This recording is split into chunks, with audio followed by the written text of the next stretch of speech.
four pals just hanging out, nostalgia in the air.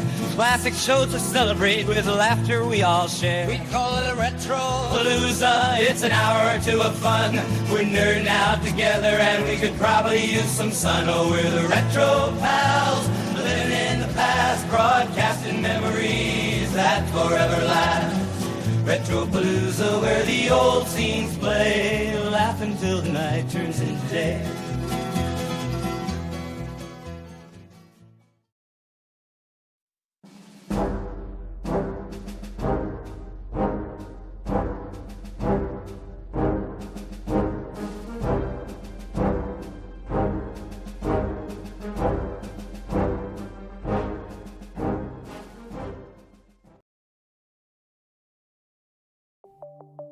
The Live Stream Code and Rating Administration has rated this online event PG. All ages admitted. Please be kind and stay on topic. Good evening and welcome to the Good Stuff Live. My name is Dave Sundstrom, and if you enjoy talking about music, movies, mostly classic TV, not tonight though, but mostly classic TV, well, you've come to the right place.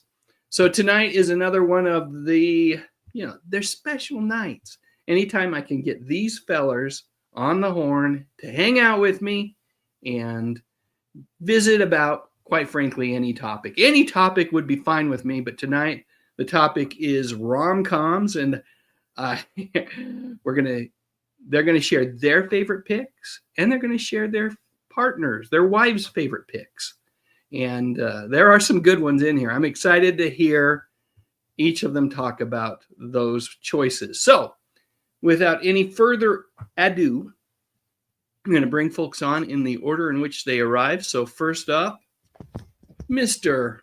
Robert Thrash Pondo Pons. How are you, Bob? I am relatively not unwell. How about you, Mr. Dave?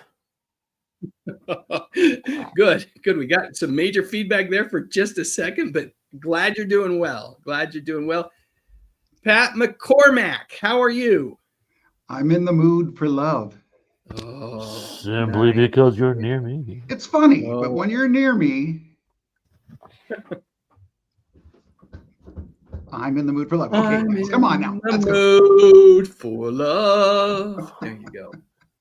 It reminds me of Alfalfa, when Alfalfa sang that for Darla. Oh, God, that was so great. Was that in the He-Man Woman Haters Club or outside of it? Yeah, I'm not sure. I think that was it. And I remember he ate a bar of soap or something. Somebody put some soap in it. I'm in the mood for love, and he'd be blowing bubbles. I remember that too. It's been a long time since I've watched the Little Rascals. Yeah, such a great show. Barry King, how are you, my Little friend? Rascals? I never get described as little. That's great. I love that. I would much rather do a show tonight on the Little Rascals and Our Game than rom-coms. Believe me. Oh, you know what? I'm really excited. The choices you guys made, your picks are great, and I think it's going to be some illuminating conversation tonight. But before we get there, I'm going to get the milestone messages out of the way. Milestone messages are from my supporting channel members, and they have the ability on live streams to share these messages, kind of stand out from the crowd. So we've got Angela McArdle, who has been a member for a cumulative of 21 months. She says, I have too many rom-coms to list. Well, you know what? I'm with you, Angela. I actually have quite a few as well. But I do have a favorite, and we'll talk about that in a bit.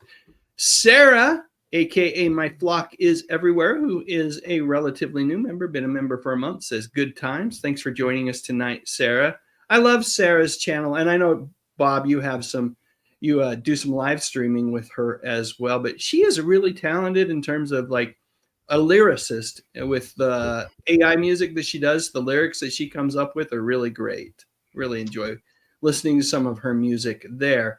And lastly, we've got Tracy Rothmeyers, who is known here, at least, as Tracy's Fractured History and More, a member for over 3 years, 39 months. Thank you for all your support, Tracy, and we love you right back. So with all that said, hey, I got to tell the community, this is one of those live streams where, we may see something going on in the chat and try to respond, but we probably, unless we directly throw a question out at the community in the chat, it's unlikely that we're going to be able to respond to a lot there. So just a heads up, please don't get your feelings hurt if you ask something and we miss it because we're so engaged, so wrapped in conversation here. With that said, We're so all right, in love. rom-coms. What was that, Barry? I said we're so in love with each other tonight. We may not see the message. It's a bromance. It's a Oh, bromance here. if I'd only known. It's a four-way. Now, wait a minute. Let's not, Pat. Stop. Stop it, McCormack. Jeez. Four-way. Pat. Right out of the gate. Unbelievable. It's a five-way because I've got my other true love right here. Right. Oh, boy. Diet Coke. Well, I'm excited. Yeah. Well, it's great to have you all here again. It feels like it was it feels longer than a month. I think it was a month ago that we got together, hung out and visited, but it feels longer than a month. It always does. And so let's do this thing. I let volunteer. Anybody want to share? We'll get to wife's picks later, but anybody want to share their favorite rom-com? And McCormack, I'm just dying to hear you go off on this one because one, I've never seen this movie. Oh my gosh. I really feel like I should. I was always under the impression that this movie came out after World War II, but when it was made, he was lampooning someone clearly in power, and I did not realize that. I thought it was one of these after the fact kind of spoofs, but no, that's not the case. Well, it was before the U.S. was involved. Right. It was still going on. He got material. So. Yeah. Anyway, you can go, or anyone else is dying to go for it. I'm going to just sit here and enjoy for a minute. How about an order of appearance? We can start. Bob. Bob's got a quirky choice. As all my choices are quirky. The quirkier, the better. And I decided to go really quirky for my choice of favorite rom-com. And I went with the ultra mega dark comedy cult classic from 1971, Harold and Maude, with Bud Cort and Ruth Gordon. Wow. That's one of those apocalyptic kind of flicks, isn't it? It has that feel to it, but no, it does feel that way, but it's more counterculture than post-apocalyptic. But Well, dogs and cats living together. Mass hysteria. I saw this when I was in high school. I sort of fell in love with your 70s counterculture cult classic, Little Murders, Harold and Maude, that type of thing, that experimental film. And I believe my cousin saw this and said, "Bob, you got to see this." And like a week later, just happened to be on one of those local channels, and I saw this film, and I absolutely fell in love with it. Amazing score by Cat Stevens. Bud Cort is... I don't know why he never went further in his career. I've always thought he was amazing. And Ruth Gordon was a national treasure. She really was. And, of course, it's directed by cult cinema director icon Hal Ashley, who just had a number of other credits to his name. And the whole film just really, really comes together. Judges? Oh yeah, I say thumbs up on it. It's I agree with everything you've said.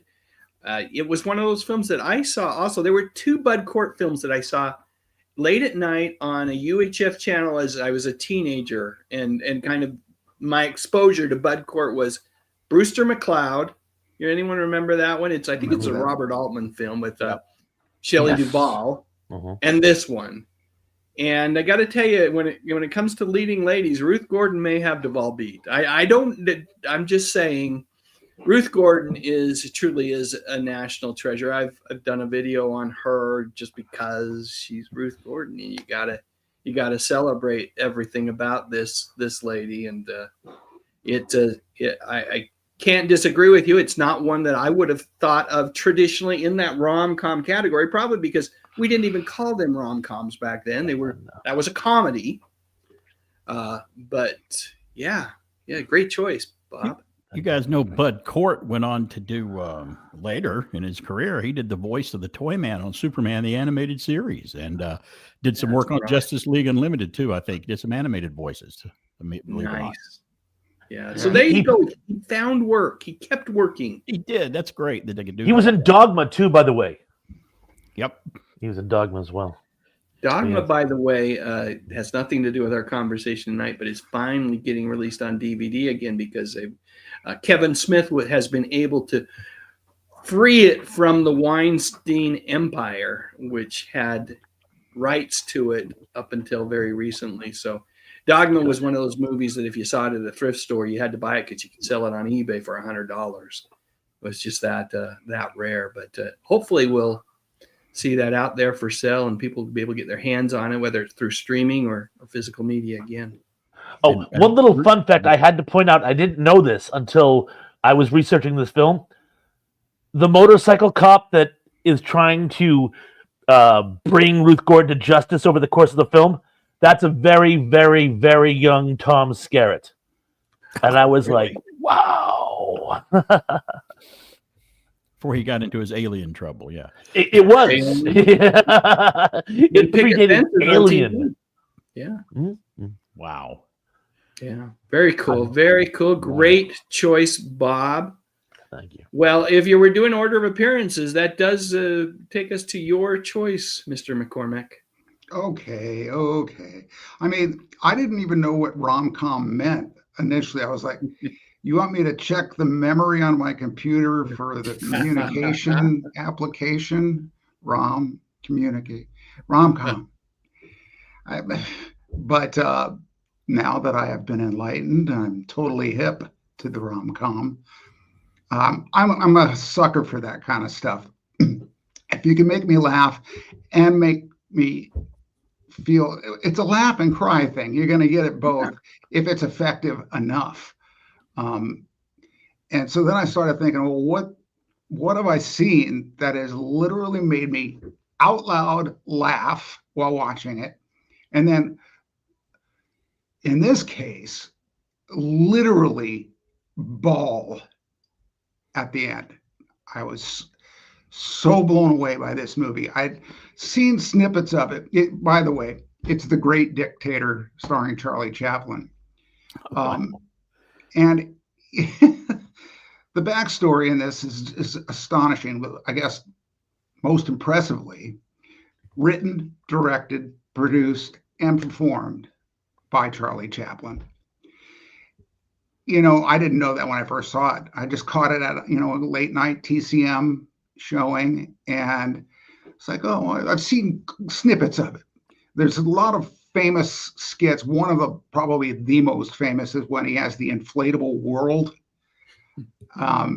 It has to be one of the funniest things ever filmed. And I thought, well, okay, there's that. But then I watched the movie again for the first time. 2 hours. He filled up 2 full hours in this thing. And I laughed. It was so funny, so well written. So, I mean, just stuff I was like, that is a sophisticated humor that I wonder, I'm going to test it. Come here, son. Watch this movie with me. Yeah. It's like black and white. Next thing I know, that's really funny, Dad. And I was like, yeah, it is. And yet, I mean, what was it? A political satire, black comedy. That's the line for describing it. And it really full of statements that are poignant even today, maybe even especially today. Against anti-Semitism, fascism. And look, let's face it, he's making fun of Hitler. Mm-hmm. And yet this was 1940. So we weren't all in, or at least not the U.S. At that time. And later I read something where Chaplin said, if I had known what the Nazis were really doing, I could not have made this film. I just couldn't have done it. So thankfully he didn't know, because what he did was he made this masterpiece work of art that was nominated for 5 Academy Awards. And it has it all. Yeah. You know, and the love interest. And it's Hannah, his love interest. And it's just, oh my God, Claudette. It's not Claudette. It's Paulette. Jeez, somebody confused Goddard. me. Somebody confused me. That was me. I referred to it. Paulette Colbert. How did she get in that? Paulette Goddard. Goddard. You know, okay, first of all, what an incredibly beautiful woman. And one of the best aspects of the movie is he gives her a makeover. And she's never had a makeover because she's a poor Jew stuck in the ghettos. And it's his way of doing something nice for her. But the transformation is like, it's like Dorothy landing in Oz and opening the door. It's that dramatic. From this peasant girl to just this most beautiful woman you've ever seen. She doesn't even know how to handle it. So her acting was out of this world in it. And I'd only come to find out recently they were married in real life. That was his real wife. And it's like, well, if that isn't the definition of rom-com, what is? And again, Dave, you haven't seen this film, and it surprises me because you're a nostalgic kind of guy. You've got to. Yes. Yeah. You've got to. As a matter of fact, everybody who is watching this has got to see The Great Dictator, because not only of its message, not only the incredible work that Chaplin did. It's not silent. This is his first sound film. That's right. And you wonder why he hadn't done that more often. But the ending where he gives a speech, and he's supposed to be as the Hitler guy that he's impersonating, but instead he just suddenly gets this, you know what, I'm just going to screw this whole country up because this is messed up, and I've got the microphone, and there's millions of people listening to me on the radio, Barry. Right. The lines. Let's see. Let me see. I wrote it down.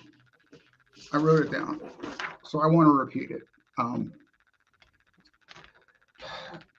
He had a change of heart, and the soul of man has been given wings, and at last he's beginning to fly. He's flying to the rainbow and into the light of hope, into the future, into the glorious future that belongs to you, to me, and to all of us. Hannah. And he calls out to her on the radio, and she's hearing him, and it's just this the speech is longer than that, and every bit just as touching and as poignant, and it is at that moment where you realize that's not Charlie Chaplin in character. Right. That's Charlie Chaplin, the real guy, talking about what's going on in Europe at that time. And literally just, it seems like it's off the cuff. It's so good. It is so good. So if I haven't sold you guys on this yet already, I hope so, because it just every time I see it, I cry. Could Chaplin be considered one of the earliest triple threats, writer, director, and actor? I think, was he one of the earliest ones to do that? You know, in those days, most stars were multi-talented. Yeah. You couldn't make it if you couldn't sing, dance, and get on the casting couch. I mean, you couldn't make it if you didn't have the triple threat: sing, dance, act. You got to be able to do all three, or we're not even going to look at you. At least when sound came in, yeah, you had to be able to right. speak. Yeah. And so I think what there was a lot of these cats. Hey man, Charlie Chaplin was a songwriter. I mean, he wrote Smile, and it is to me one of the most beautiful songs ever written. So it's like he's just one of those guys that oozed pure talent. So much so that Paulette was in love with him, and he was not the prettiest guy, whereas she was. Pretty scowl, you know. And it was like, how did he? What in the, you know? But talent is really, really attractive. I never would have thought of that as a romantic comedy, but you're right, it is. Absolutely. Never would have thought about that. Yeah, it wears both those tags perfectly. Great choice, Pat. Great choice. It's an amazing choice. Very good choice. Well, the podcast is Amazing over. choice. How are we going to top that? I'll see y'all later. Yep. Well, you know what? Let's take a break. Let's give you a bit of a breather, Barry, so that you don't have to completely follow that. We've got a super chat and a milestone message here. So John Collins dropped a super chat into the chat and said the closing monologue in The Little Dictator is one of the best monologues in human history. Wow. I mean, I guess I'm going to watch that movie this week. I clearly I've dropped the ball on not seeing The Great Dictator. So you will love it. John says, please read my milestone message. So let me track that down. John also says, and by the way, John has been a member for 40 months. I think he's my longest supporting channel member. So John, as always, thank you for your support. It's truly appreciated. He says, Don't Tell Her It's Me is not a supreme classic rom-com. No, it's not. However, I still love you all. Don't worry, we won't have it here, as I don't think anybody is going to say that movie, a.k.a. The Boyfriend School. I think it had both titles when it came out in the theaters or out on video. This is a movie, guys, if you're not familiar with it, starring Steve Guttenberg, Shelley Long, and Jamie Gertz, where Steve his character has gone through cancer, and his older sister, played by Shelley Long, she's an author, and she tries to set him up with Jamie Gertz, who's an aspiring author. It's a cute movie. It's definitely not one that, it's more of your standard rom-com stuff with us, very great cast that elevates it above what it probably deserved to be elevated above. But thanks for mentioning that one, John. Now, have we given you enough time, Barry, so you don't feel the immense pressure that Mr. McCormack has? Pressure.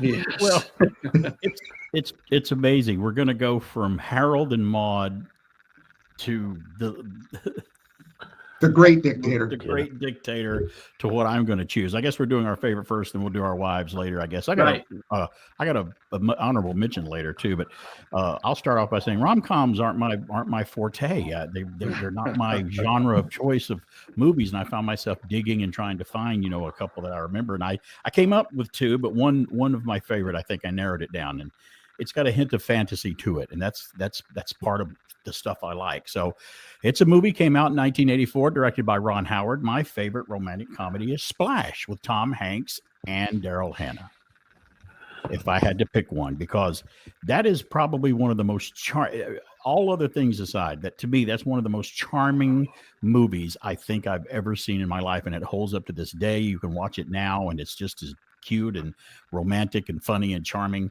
What a cast that's in that film. And I know that it's funny, and it's a comedy, and it's romantic, but it has a serious part at the end, like when Madison is in the tank and she's sick and he's rejecting her and stuff. It's got a little drama at the end of it, but I think it classifies as a romantic comedy fantasy film about a guy falling in love with a mermaid.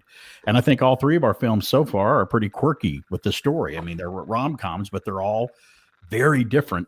And believe it or not, I'll tie it in with classic television. Splash has got an Andy Griffith Show connection. I mean, come on. Ron Howard directs it. Howard Morris, Ernest E. Bass, he plays Dr. Zedell in it as well.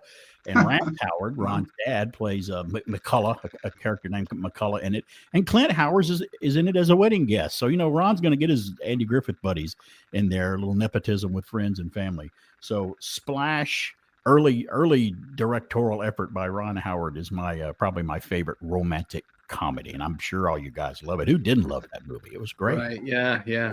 Oh, by the way, was there ever a Ron Howard movie that Clint wasn't in? I mean, I his don't know. loyalty to his brother is pretty. Yeah, pretty and Legendary. I know that Ron directed that Prelude film that failed a couple of years back with Chris Hemsworth. It was a tie-in with Moby Dick. It was called To the Sea or In the Sea or something. Big budget movie that Haven't seen flopped. that I don't know one. if Clint's in that or not, but he might be. Okay. I have to look it up. Yeah. Yeah.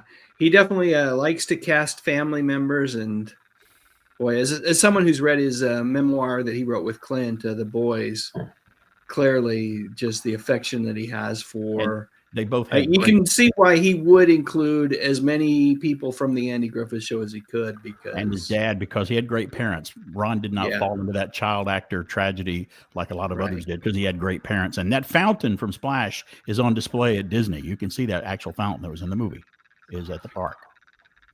Remind me, was Splash the first PG-13 movie coming from Disney?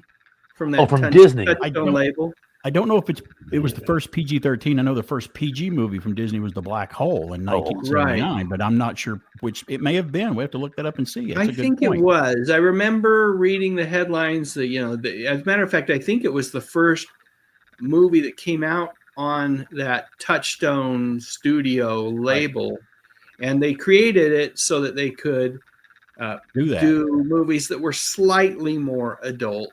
Yeah. I mean, it's still a family movie by all means, but slightly more adult. It's Daryl was certainly- topless. It certainly made me fall in love with Daryl Hannah. Not Blade Runner, it was this one. So yeah, Yeah. I fell in love with her with this movie. Yeah. And She- And Go ahead, he meets her on Cape Cod, by the way. When I was a kid, we all thought that was really, really cute. That they all go up to Cape Cod, and that's where he first sees her. And then he goes back to Cape Cod after his wedding falls apart, and that's where he meets her again. So there was like a Cape Cod connection for me when I was a kid. Oh, So yeah, it's a great film, and I love the supporting cast too. John Candy, his brother, is great. Right. Harold Ramis is a sort of rival scientist.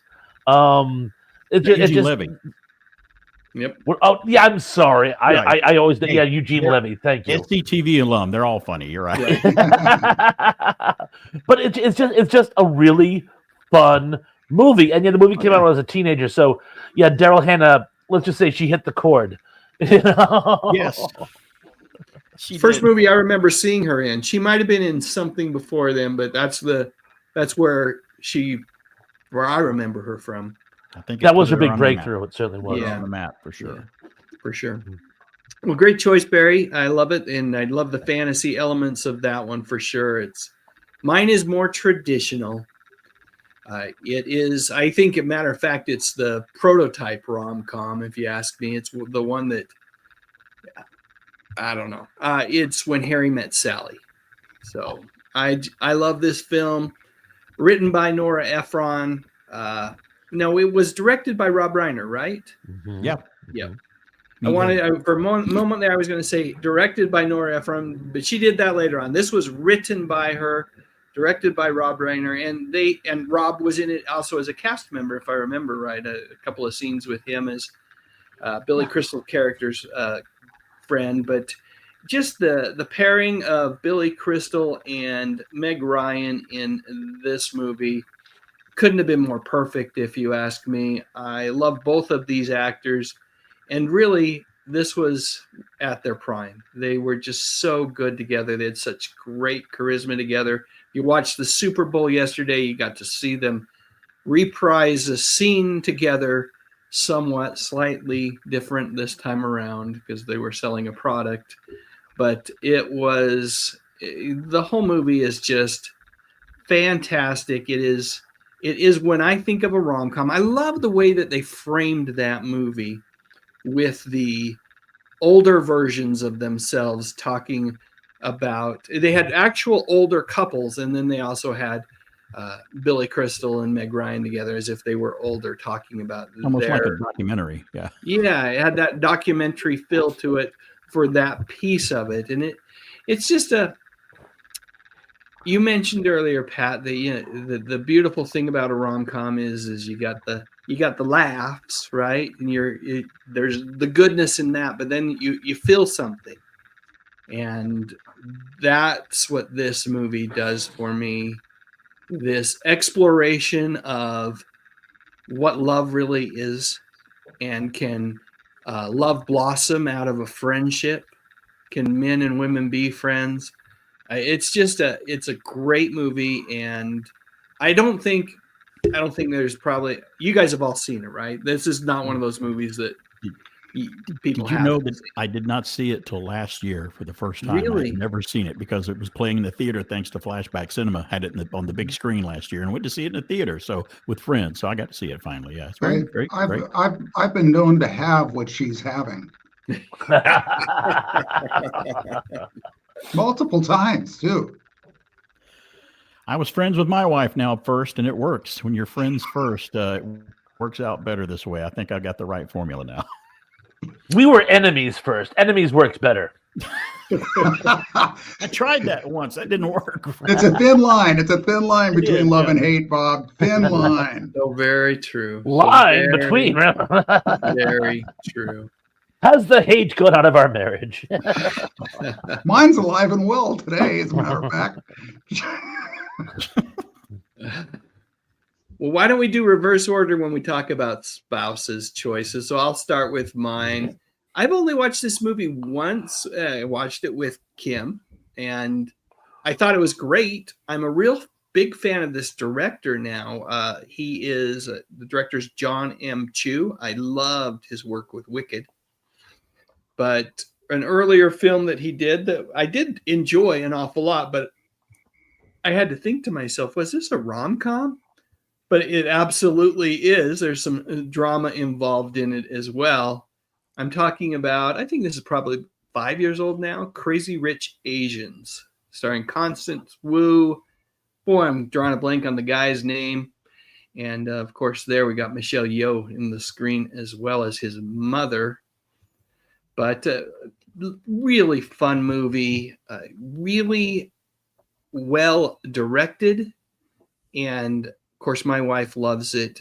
She's an Asian American, and there was a lot that she was able to identify with in this movie. Not the marrying into wealth part. That, unfortunately, is not something she's able to identify with. Are you sure? Yeah, I'm positive of that. But it's a movie that she really enjoys. And I know there were a couple others she was thinking about, but this one came to the top of the list. And I can't do her. This is where I don't know how you guys will do with explaining the movies your wives enjoy, but I'm going to just leave it at that because it sparks joy for her a little more than me, but I definitely think it's a great film too. And I think we're going to see a lot of great things from this director going forward. I've never seen it. I'll have to check that one out. I've never seen it. Yeah, Constance Wu's a lot of fun. This lady, she is a talented actress. She plays a young girl in the movie. I mean, the movie's only like 4 or 5 years old, right? But she is 42 now. And she played on television. She played Randall Park's wife on Fresh Off the Boat, if you've seen that sitcom. That was funny. Oh, yeah. She's really good in that. So she did a great job of playing a mother of 3 boys in that show. But she does not look her age, and definitely can pull off playing someone who's engaged to be married, who's much younger than her actual age. And she's great in it. Michelle Yeoh's great in it. The guy who plays the lead, wish I could remember his name, can't at the moment, but he's wonderful as well. But Constance, I think, is definitely the standout in this film. Michelle may have been nominated for some awards for this one as well. She seems to, whenever she shows up on screen these days, get nominated for something. Was she nominated for Crouching Tiger, Hidden Dragon as well? I can't remember. I think she was. I believe she was. In fact, I was just thinking about that actually, but that movie's like what, 25 years old now? Is it really? Oh, it's old. Early 2000s. Bob. Yeah, it's over 20 years old. Can you believe it? Yeah. I don't know how they did that. How did they do 2000 just seems like a few months ago to me. I don't know Yeah, why. I swear I saw it down at the video store just and as a new release just a Yes, I couple of know. weeks ago. Yeah, at the video store. There's a Yeah. video store? What's a It was on video store? VHS. Which closed 15 years ago. Crazy. There you're Wherever- yeah. Well, that's interesting. It makes me want to watch that movie. My significant better 0.5 she had a plethora of romantic comedy. She's much more in the two of them than I am. But like yours, hers, I don't know if hers has a reflection of her life or not. Hers is about a movie about a guy with a lot of money falling in love with a hooker. Maybe she hasn't told me yet.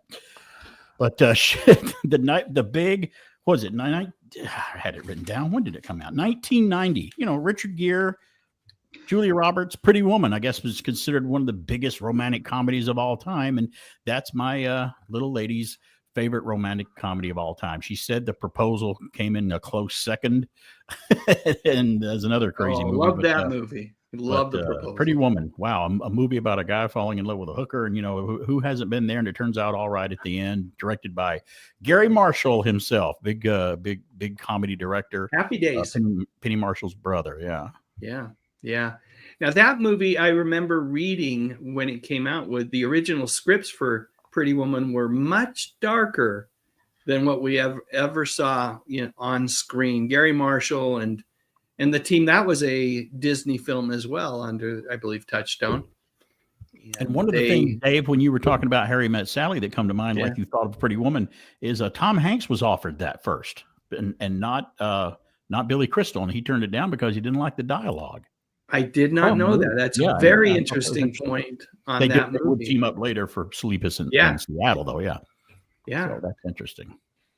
And You've Got Mail, right? Am I dry? They were in You've Got Mail together as well. Yeah. That's what I thought. 2 movies. Yeah. And a great song, Pretty Woman. Anytime you can throw Roy Orbison in there, it's just the name of the song, it's the name of the movie. Yeah. And that was the movie that really broke Julia Roberts. I know she'd been in Mystic Pizza and a couple other films, but Satisfaction, I think, with Justine Bateman, which almost killed her career, actually. Would Satisfaction, or because that movie was such a misfire. But the funny thing is, when Pretty Woman became a huge hit, Satisfaction was actually re-edited and released as The Girls of Summer, as a Julia Roberts movie on TV. Really? Yes. I can't remember what TV affiliate, but they re-released it as The Girls of Summer in a re-edited fashion in the hopes that they wouldn't remember that Justine Bateman was actually the original star. Did it do better on that re-release like that, I wonder? No, everybody knew. Oh, okay. I mean, it was worth a shot, but it's like, no. Wow. So we got one that launched the career of Julia Roberts and one that launched the career of Daryl Hannah. That's crazy. Wow. Good point. All right, Pat, your turn. Oh boy. Well, it's not going to be as long-winded as the last one, I promise. I should hope. I don't see how it could. I'm kidding. I'm sorry, Pat. I love you. The dumb of me say that. I'm sorry. I had to make a statement, Bob. Anyway, the thing was, she couldn't really decide. I'm like, come on, gotta give me something. She went, well, there was that movie with that star that reminded me a lot of you. Very much, as a matter of fact, of you. Matter of fact, I think it is you. Wasn't that a Keanu Reeves movie she's talking American about? Psycho? No, of course she said Shrek. Yes. Oh, okay. Shrek. Wow. I was like, wait a minute. Well, I do fart in the bathtub, so I guess maybe that's kind of who doesn't like me. And I'm not really the sharpest tool in the shed, so maybe that is kind of. Hey, wait a minute. Is this an insult? But no, I mean, let's face it. It was a really cute, not just a cute movie. It had depth to it. The writing was not taken as we're going to write a kids movie and we're going to DreamWorks is now going to be a new kids movie thing. It was deep. The comedy was sophisticated, and So I totally agreed with her that is, even though it's animated, obviously, the voice cast was top notch, and the story was top notch. Heck, what did they go on to make? 3 of them or 4 of them? 5. 7? 5? It's like, hey, it's a good idea. Let's do it again. And the ride at Universal. Let's do it again. Let's do it again. And again, I think you can overdo it with the remakes with a lot of these things. It's like, maybe just 2. Maybe make the story. But would we have got Puss in Boots if we hadn't had all those sequels? Again, and that was the cool thing, is that it obviously inspired the creators to be more creative. So yeah, it's and obviously it was a love story. He wanted Fiona, and that was that. And again, I remind her of him. So perfect. I've got layers. Lots of layers. I can see Pat, it. you are so right. It's not just a fun family movie for the kids. They deconstructed the entire fairy tale universe and made it topical and funny for adults who grew up on that type of stuff. It's almost like they took fractured fairy tales and made an entire movie out of it. Exactly. And it was so jolly entertaining. And Mike Myers is the voice of Shrek. The really amazing thing is he nailed it. He thoroughly nailed it. But little fun fact for you, it was originally supposed to be Chris Farley. And it was almost canned with Chris Farley's voice. But then he passed on before he could finish it. They had to redo all his dialogue with someone else, and they picked Michael Myers. And he's the one who actually added the Scottish accent. Originally, Shrek didn't have the Scottish accent, and I'm sure you already know all this. But I can't help but pontificate when I get into my zone. And again, I please tell Mrs. Pat that it's an absolutely amazing choice, and I must pat her on the back. Yeah, it's Rhonda, and I'll tell her for sure. Help me, Rhonda. Help. And I do that every time. Every time you say a name, I have to do that. I'm compelled. Help me, Rhonda. Help. You and Shrek, Pat. I can see it. I see it. Yeah, I can see that. Yeah. I think I'm with American Psycho, though. Sorry. Look at that. Or both green. Well, in certain areas. It's not so easy being green. It's so easy. No, it's a cute movie. It's smart. It's well made. The animation's top notch. So I thought, that's a great choice. It's a rom-com. Great love story. Great love story with a great message about seeing, falling in love with the person, not just who they are on the outside. Exactly.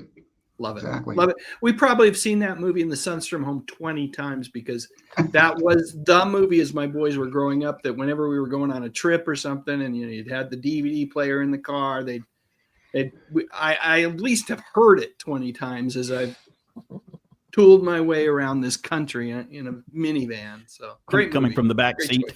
It's coming from the back exactly. Seat. Yep. All right, Bob, you're up. Bring us home, my friend. Oh, who gives a damn what my wife thinks? Kidding. You won't see him on the next podcast. No. She's tried, Lord, how she's tried. No. All kidding aside. That's what makes our marriage works. The snippets of. But anyway, I asked her, and I was expecting her to go to something a little more modern because she does love your modern comedies. And some of them were great. There was Must Love Dogs, Return to Me. But I said I want to go with something nostalgic because that's kind of our culture. It's what we do. And out the gate, she just said, Arthur. And I went, of course. Of course. It was one of my favorite films as a kid. It's one of the funniest movies ever made. The chemistry between Dudley Moore and don't tell me. All I can think of is Judy Garland's daughter. Yeah, that's all I can think of right now is Liza Minnelli. Liza Minnelli, but all I can think of was Judy Garland's daughter. But I'm not going to call it Judy Garland's daughter. That's tacky. But I just did twice. But yeah, Liza Minnelli. The chemistry between the two of them is absolutely outstanding. And I don't know if people realize just how hard it is to act drunk and make it be believable, not act like you're doing John Travolta as give me drugs, give me drugs. I mean, Dudley Moore and Foster Brooks just nailed it. He was absolutely phenomenal in his drunk persona. And again, the chemistry between the two of them, priceless. Sir John Gielgud as his manservant stole the flipping movie. Yeah. He was so amazing. To this day, I still quote, I won't do them now because some of them are risque, but I still quote the John Gielgud lines from if I begin to die, please take this hat off. This is not the way I want to be remembered. I had tears running down my face.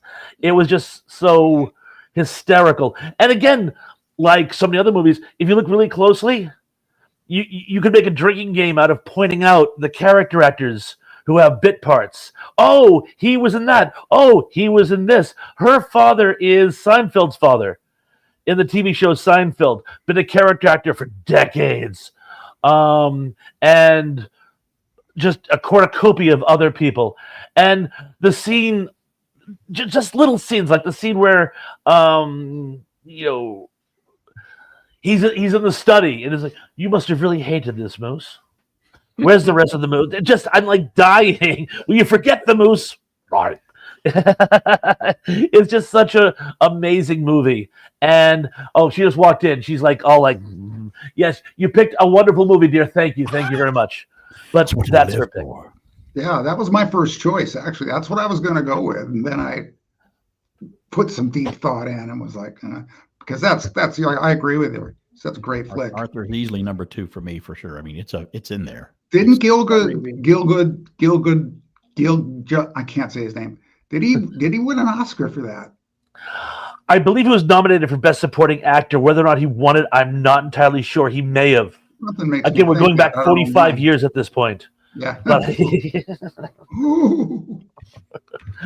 may have. Great song, Christopher Cross. The movie's got it all. It really does. Yeah. Yeah. I was working in a record store at that time. Sold a lot of Arthur albums. The soundtrack. Yeah. Just I was working in a movie theater and got to watch it. That single, Arthur. It was just incredible how well that did. And it's funny because it's one of the few movies where Liza Minnelli never sings or dances. Yeah. It's pure comedy acting for her. There's not a single musical number for her in the entire movie, and it's like you're almost watching for it, Like, well, it's Liza Minnelli. Of course, there'll be a ballroom scene or something. No, it's pure acting.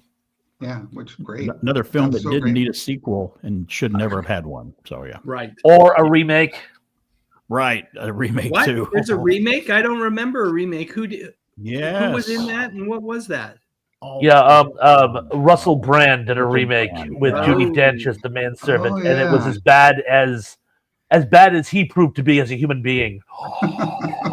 Arthur 2 on the Rocks and Caddyshack 2, two that should never have been made ever. Yeah, I totally agree. Yeah, shouldn't have been made, but the lure of the almighty dollar was too much for those Hollywood folk. So. Although I did like the song Kenny Loggins did for Caddyshack 2. That was, was it Nobody's Fool? If it had a redeeming quality at all, that would have been it. Yeah. It was almost as good as I'm All Right from the first film. Mm-hmm. So Kenny Loggins, he couldn't quite save it, but he gave it a nice positive note of some sort. He just should have released the song only. Exactly. Hey, have you guys seen that documentary Yacht Rock? Yes, it's fantastic. No, maybe it was you that turned me on to it, Barry. You guys, maybe that was you that told me about it. I think it was, as a matter of fact. Is that the Robert Wagner story? Yeah. I'm on fire tonight, huh, guys? Oh, God. What streaming service is it on, guys? I want to say Amazon Prime, or was it Prime? It's one of those mini streaming services. I don't know if they're all running yeah. If I had a streaming service, I would call it Islands. Yeah. Islands in the streaming. That is what we are. I'm sorry, I'm off my meds tonight, I think. It's really good, Dave. In the I'm gonna watch it. In the chat. Amazon Prime, Dave. Amazon Prime. Amazon Prime. Okay, great. not in the chat, as we texted earlier today and over the last week or so and have talked about the various movies, I could have swore someone mentioned this one. Of course. Groundhog Day, another great one. Definitely worthy of mention. And I'm pretty I sure. mentioned a different incarnation. Okay. And Get it? get a different.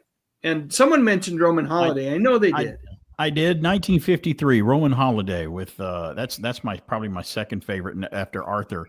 Greg, you got Gregory Peck and Audrey Hepburn is in it, and it's a beautiful, wonderful movie that actually is a rom-com. It's a bored, sheltered princess is who she plays, and he plays a newspaper reporter in Rome, and she tries to sneak away from the royalty that she's part of, and they discover each other and tour Rome, and she's being a little no one knows who she is as they're running around. They kind of fall in love, and it's a movie that's as funny and as it is beautiful, and they have great chemistry together. I saw it a long time ago, and I need to watch it again. Roman Holiday, what a great older romantic comedy. Check it out if you guys haven't seen it. It won 3 Academy Awards, by the way, directed by William Wyler, another big director of way back. All right, I see some folks in the chat sharing their favorites. Now's the time, people. Tell us the ones that the chats that you, or not the chats, the rom-coms that you love most. And while you put those in the chat, I'm going to highlight Rachel in the 208 super chat, who says Yacht Rock is on Max.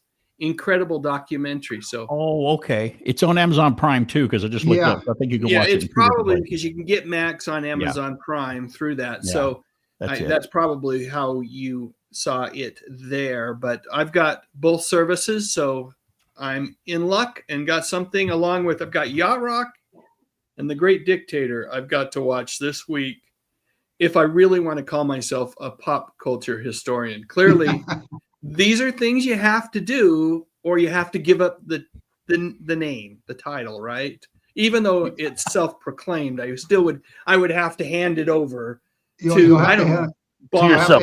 You'll have to send me that Bob. Here you go. YouTube plaque is mine now. Send it. That YouTube okay, plaque. And the plaque would go to Pat. Yes, we could only succeed you, Dave. We could never replace you. Barry, what do you want? I'm giving the title to Bob, the plaque to Pat. You could have my Don Knotts signed. No, I got to keep that one. I love that one too much. We'll find something. Then he could have his own fiefdom. Oh, brother. Well, I know. You can take my wife. Take my wife. No. I was going to nip it, but I guess I won't. So okay, nip it in the There bud. you go. No nipping here. Hey, thanks for the super chat, Rachel. That's really appreciated. Angela, channel member Angela McArdle says, I love Groundhog Day. And Cindy D's mentioned a couple here, St. Elmo's Fire and About Last Night. Channel member Angela McArdle also says, I want to say Breakfast at Tiffany's, but I'm not sure. Yeah, I think that would count as a rom-com. Definitely. Danny Staten says Grosse Pointe Blank. Very funny show, and definitely a little bit of romance there, and along with the humor. Let's see. Gary Carpenter says, where is everyone? Well, the important folk are here right now, Gary, and you're one of them. So thanks for joining us. Let's see what else we got. Oh, channel member Tracy Rothmeyer's another one of my all-time faves. I absolutely love this movie.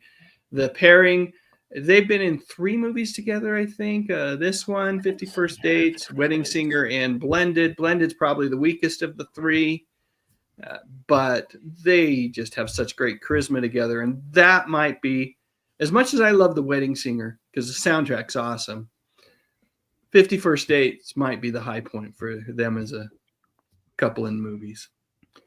Karen Lee says, You've Got Mail, a great choice. Love that movie.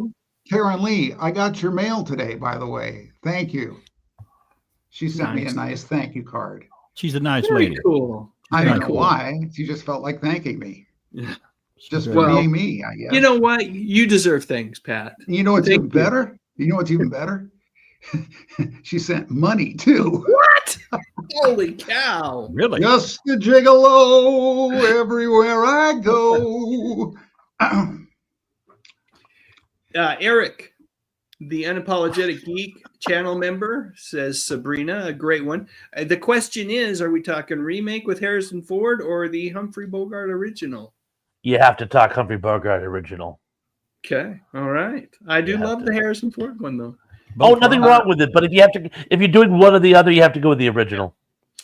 Oh, Lisa's got another one of my all-time favorites. As a matter of fact, if I thought about this one, this might top them all. So, Lisa, I'm right there with you.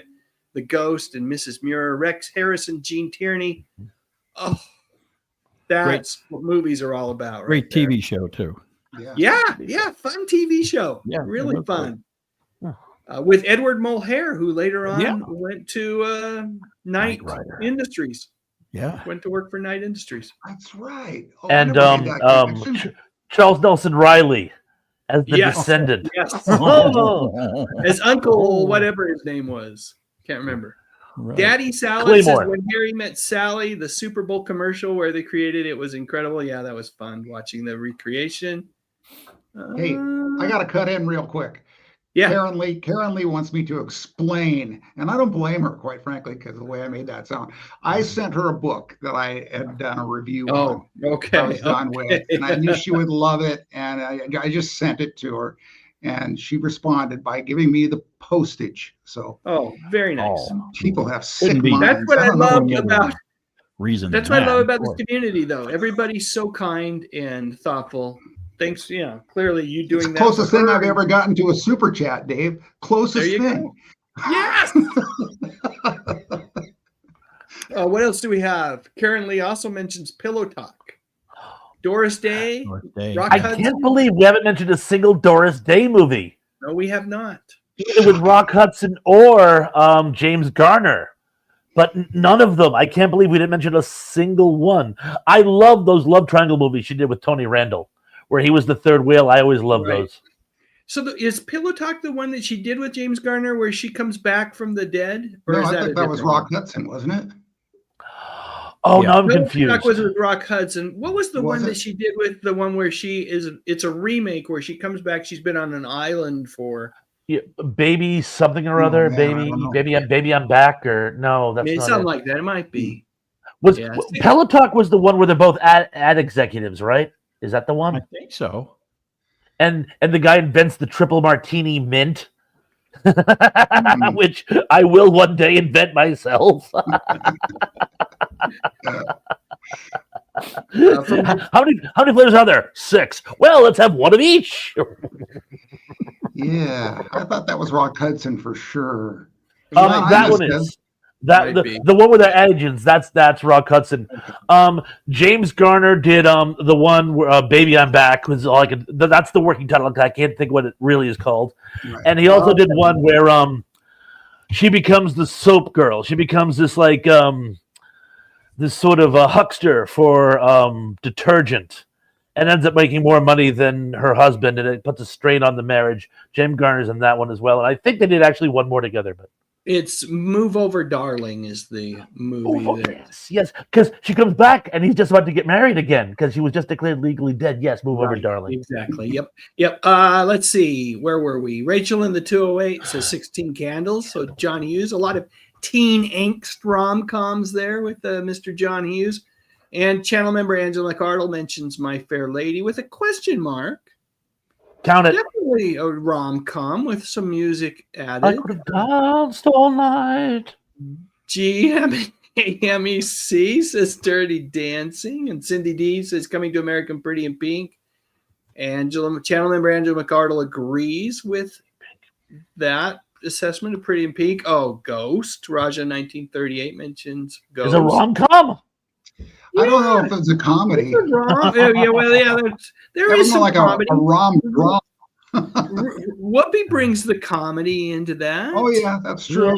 Yeah, all right. I'll give it to you. All right. You're right. It's less calm and more rom. Certainly directed by comedic director Jerry Zucker, who directed Airplane. I mean, that's crazy. Yeah, but it's I don't know about a rom-com, but it's funny with Whoopi Goldberg. Crocodile Dundee. That has some romance in it. Now that's a knife. What's up, Doc? That is a knife. That's a knife. That's a knife. Channel member Sean Innes says, "What's up, Doc?" Barbara Streisand, Ryan O'Neill. A Cindy modern Bean? take in a screwball comedy. Yeah. Oh, Moonstruck. Moonstruck, Yeah. You want definitely. to see Another good one? Moonstruck for Flashback Cinema is about to release it in the theater again. Everybody could go see Moonstruck in the theater. Yeah, coming that'd couple be a good weeks. one to go see.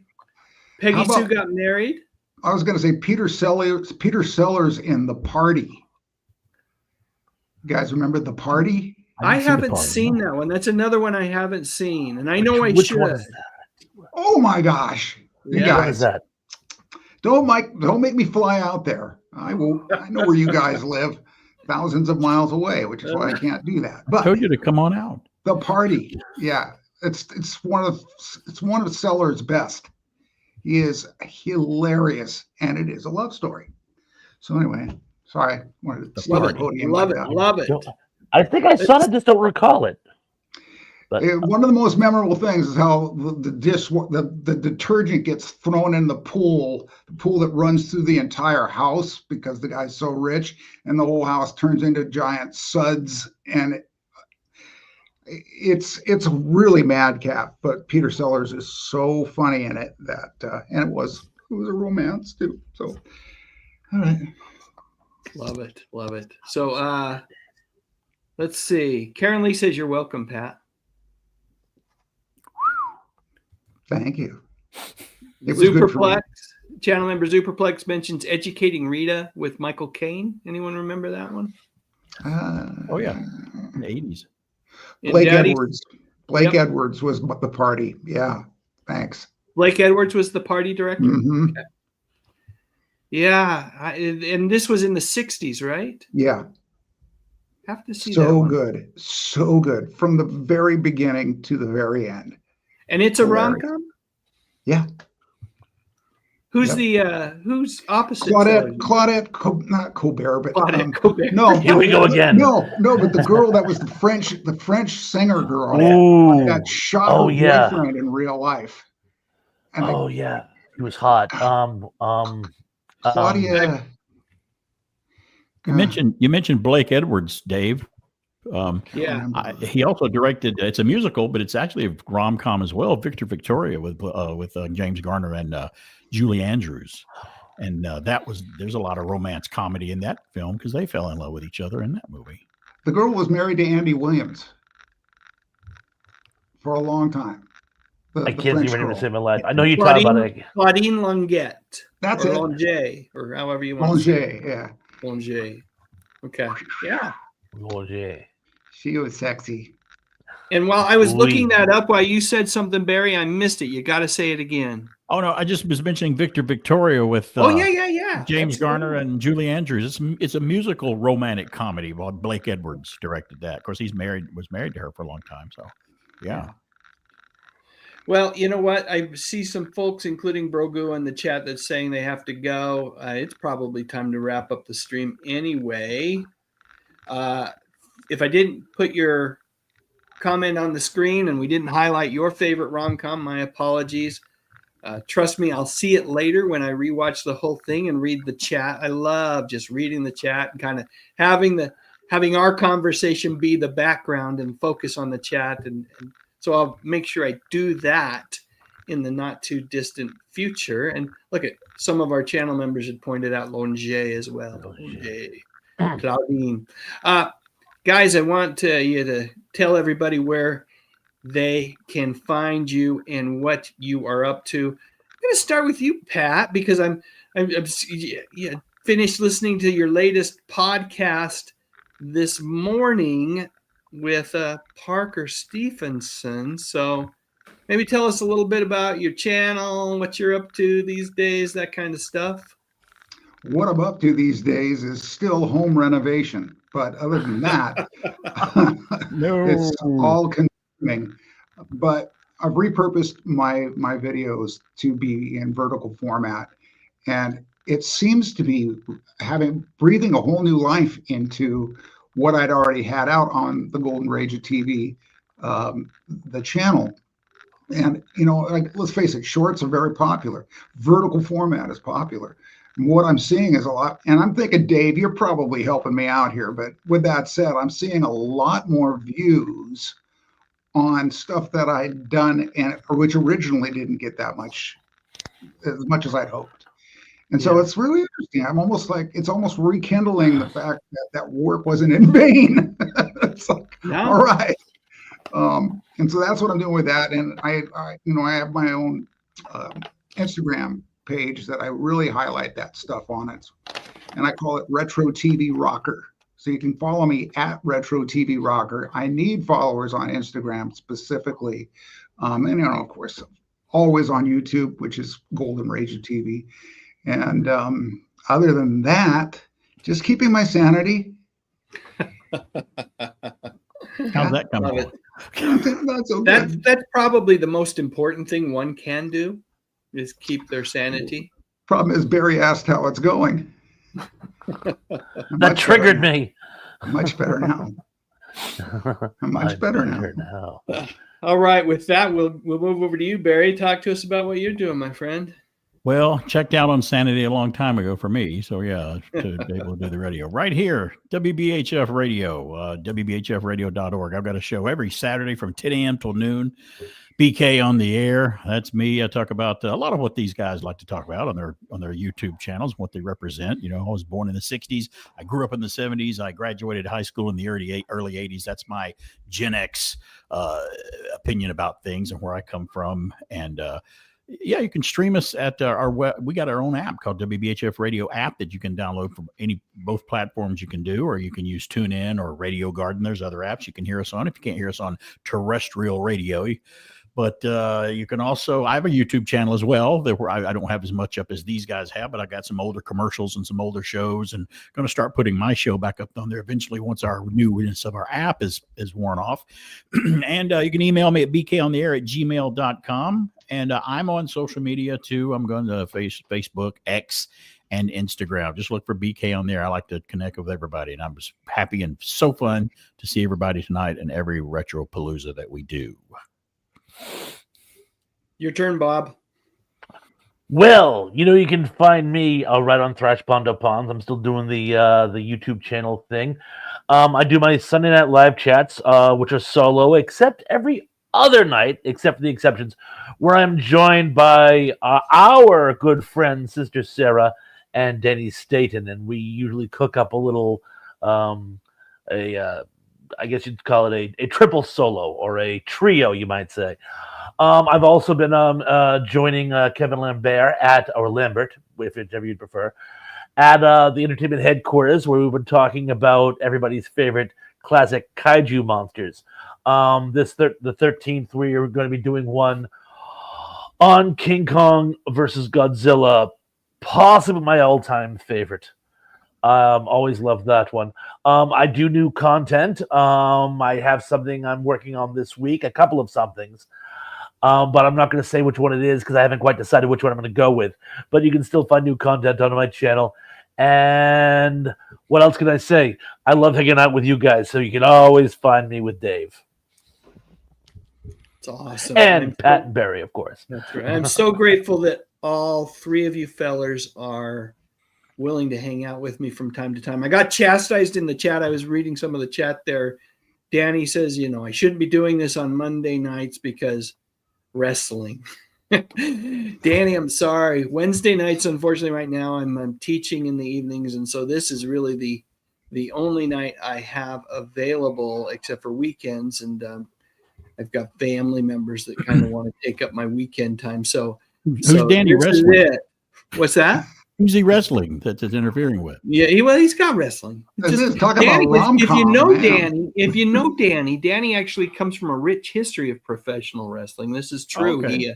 His mother was, I believe, involved in the wrestling circuit, and as such, Danny got involved and did all sorts of different jobs and got to know a ton of these wrestlers over the years. So he has a true love for it, and I totally understand his personal conflict that he has when he wants to watch the live stream, but he's got wrestling. So Danny, you do what you got to do. The beautiful thing about all of these live streams is they are available for replay. So you can just catch us on the replay. And folks, I know we do this at the end of every single one of these Retro Paloozas, but the reason we do this and the reason these guys talk about what they're doing is they need your support. The work that they put into their channels and into just really, kind of carrying the torch for all things nostalgic when it comes to television, movies, and even music to a certain extent is really impressive. And, if you can support them, whether it's over on YouTube or on any of the other socials, Pat's he's going hog wild over there on Instagram. So definitely go over there and hit him over there. And you know what? Saturday mornings, if you're not listening to WBHF and Barry King, well, you're doing yourself a huge disservice. And then Sunday evenings, if you're not catching Bob's live stream, whether he's with Sister Sarah and Danny or doing it on his own, that's a mistake as well. That's all I can say is these are mistakes that you are choosing to make. And Uncle Dave, I'm trying to point you in the right direction. Please support these fellows. All right, guys. Thank you so much. Appreciate you joining me tonight. Hopefully we'll be back in a month or so with another topic, maybe a less mushy topic. Enough of this mushy stuff. I'm done with it. Let's get to a good one, though. It was a good one. Zombie apocalypse action, something. We'll get Happy Valentine's Day. Happy Valentine's Day. There you go. Happy Valentine's Day to everyone. And with that, we're going to call it a night. Thanks, everybody. Take care. Didn't have to do it, but she did.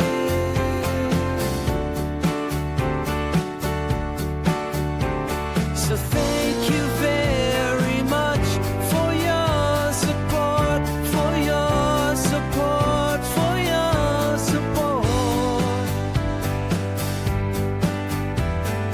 Thank you very much. Click on that thumbnail 'cause it's time to go. Dave's got the classics, let the memories flow. TV shows and movies that we all hold so dear. On his YouTube channel, he's keeping memories near. Dave Sundstrom, bringing back the good stuff, oh yeah.